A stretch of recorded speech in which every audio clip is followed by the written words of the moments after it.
Lo Giunche, un'emissione storica preparata per diari, a me Matteo Casanova.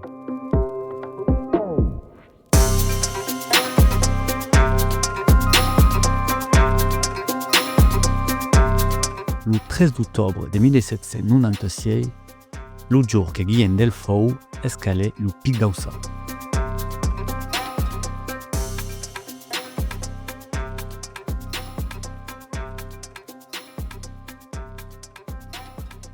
En conoscere la montagna è mai che mai perso più come un lieu de lese, d'escapade, de liame avec la nature.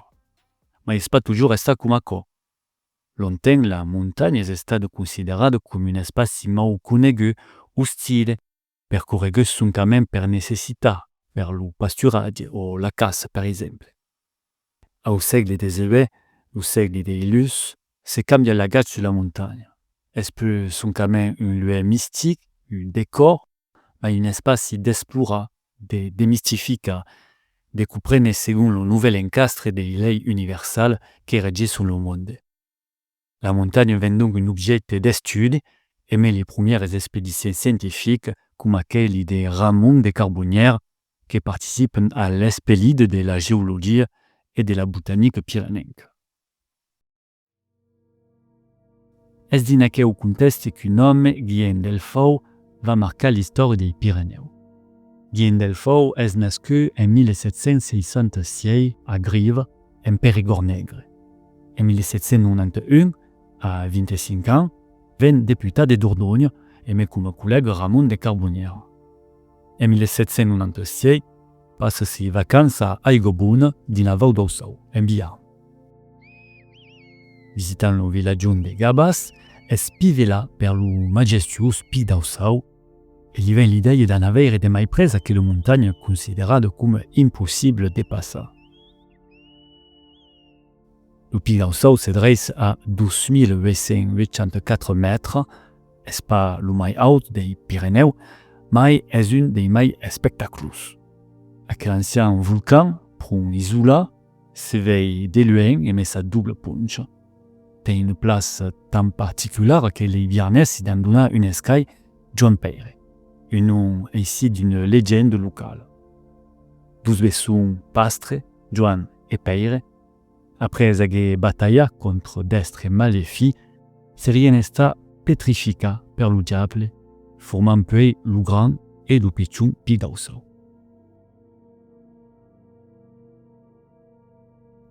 Francis de Fou Scandale est réputé être le premier d'assaggiare de dunta quelle montagne en 1552.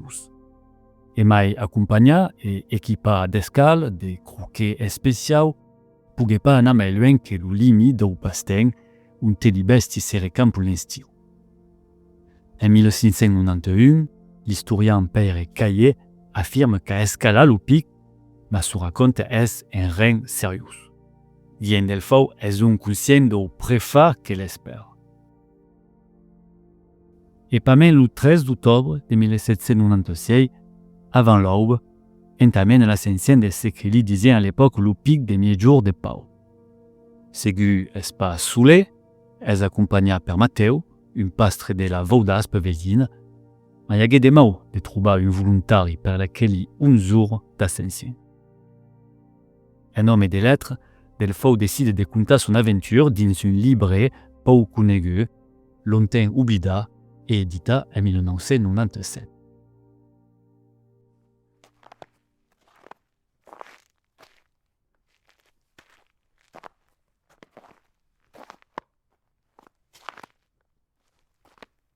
Avant ça, vient sur un terrain resquieux, puis escalant, d'agenouillou, en s'ajudant à les mains.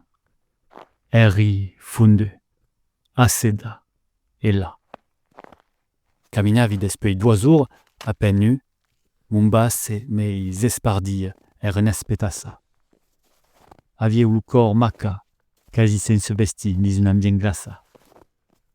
Se cario d'una, per pas être vengue nei Pyrénées. Mon roi les empaches, Delfau et Matteo arrivent fin finale à la cime d'Opi. D'ici, Delfau écrit sa première lettre, comme une main de testament d'un indret d'un espace segur de tourna. De fier, la davalada est périlleuse, tout parier. Delfau escriu.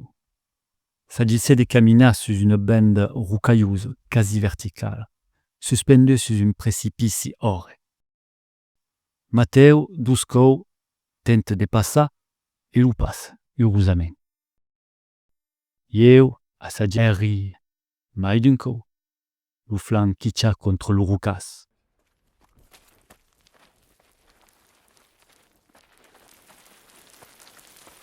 Aquella manovra m'aganicier, sentiu le imans prestes a me largar. Fins a veire mon guide s'agruva din l'estrei, me sosteni lo pe, poi me sorti da che o maripa. Ho di dire che li devi ma vida.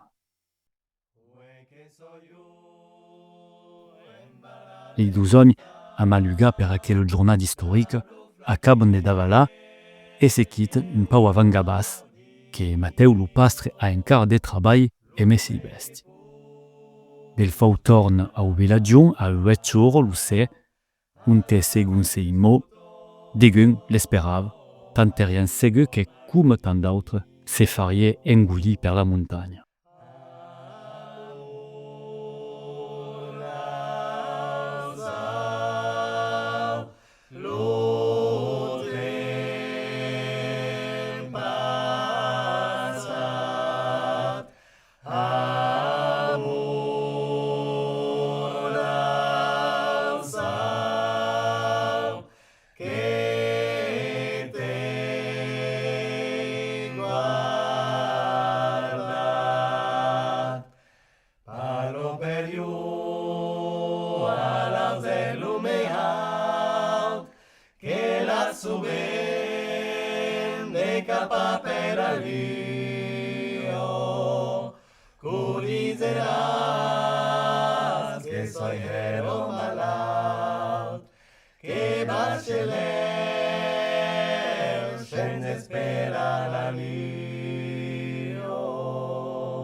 Cadunc motiva, bien Delfau, notable reconnu, de s'engager dans une telle entreprise et de se mettre en brave danger. Le périple de Delfau n'est pas porté par une toque strictement scientifique.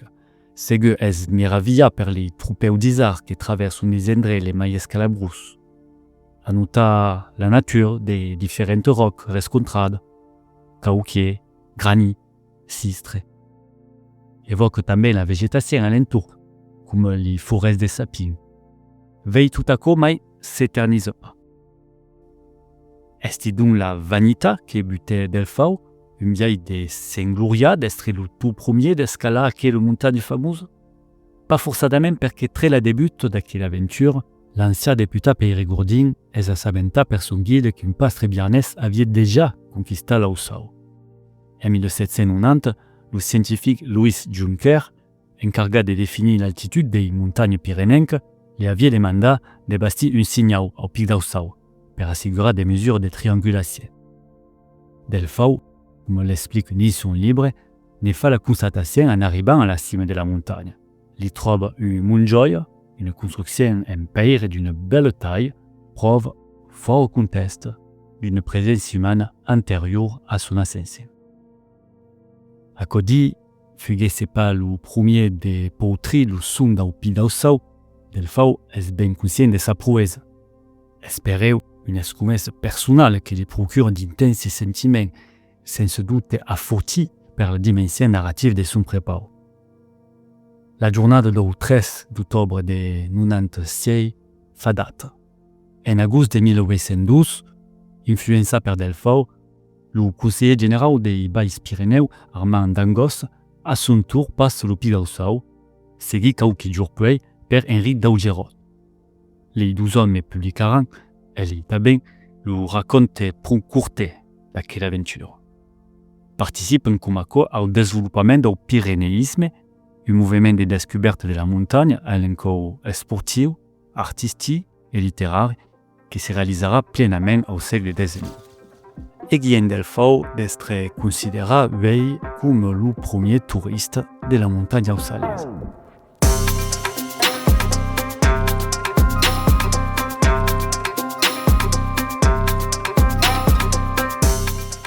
Lo Giunche è un podcast Lu Diari, realizzato per Matteo Casanova.